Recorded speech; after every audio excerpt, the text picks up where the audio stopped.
Yeah, this is Country Living Oregon Style 61, and today I'm going to show you how I do my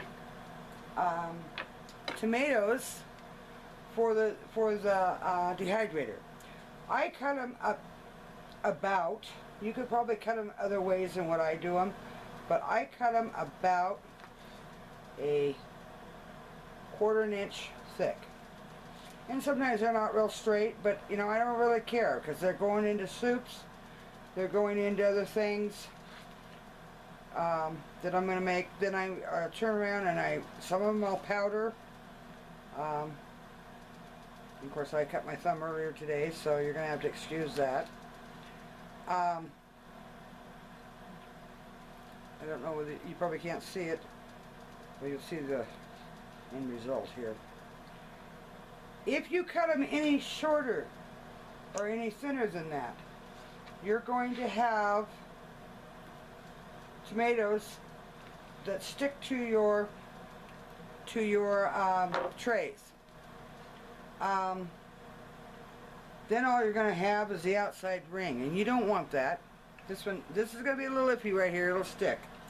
But what I'm going to do is I'm going to show you. I just lay them on my trays until my trays are full. They take about 12 to 14, maybe even up to 16. You can tell they're dry. They're totally dry. They're crisp when you want them totally crisp when they're done. And I put on it as many as I can get on, and that's how I do it. But you can use you can reconstitute them. You can powder them. You can break them up. You can eat them as dried, however you want. But I've got a bunch of tomatoes. I'm drying some. I made salsa earlier today. I will can some. I'm going to make some tomato sauce out of them. I ended up buying 6 boxes of tomatoes. Yes, that does sound like a lot of tomatoes, but we go through a lot of tomatoes. I do a lot of tomato-based things. You can also use them in your meals in a jar after you get them dried, or you can powder it and use it meals in your jar. I guess that's about it. If you got any questions, let me know. But yeah, they take a little while to dry, but they're so well worth it. I'll probably smoke some like I did last year. I took these slices and I took them over and put them on the smoker, and I didn't put any heat on them at all. All I did was add smoke to it, let them smoke for an hour and a half. I did put some basil on them when I smoked them, and oh my gosh, they were so good. I'm going to do some more smoked ones. You can do that, mix that up into whatever you want, into smoked, if you need a smoked flavor to it. You do not have to have it just straight. You can put oregano, basil, whatever you want on it as seasoning. Use your herbs, don't use salt. You can use powders if you wanted to, but it's better to use the fresh herbs on it. You can use these to break up and make bread out of. You can make tomato basil bread.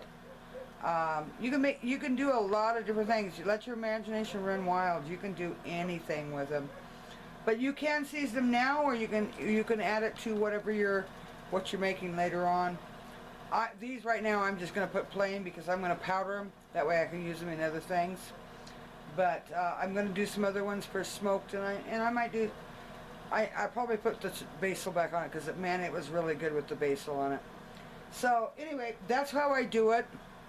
And then I just fill up my trays, turn my dehydrator on. You run it at 135. Don't do it any higher.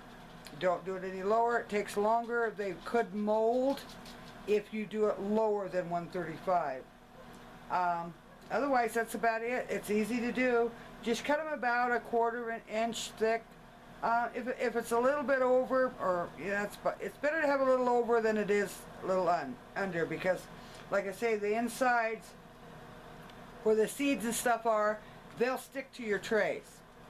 If they're a little thicker, they don't seem to. They might every once in a while, but not like it would if they were thinner.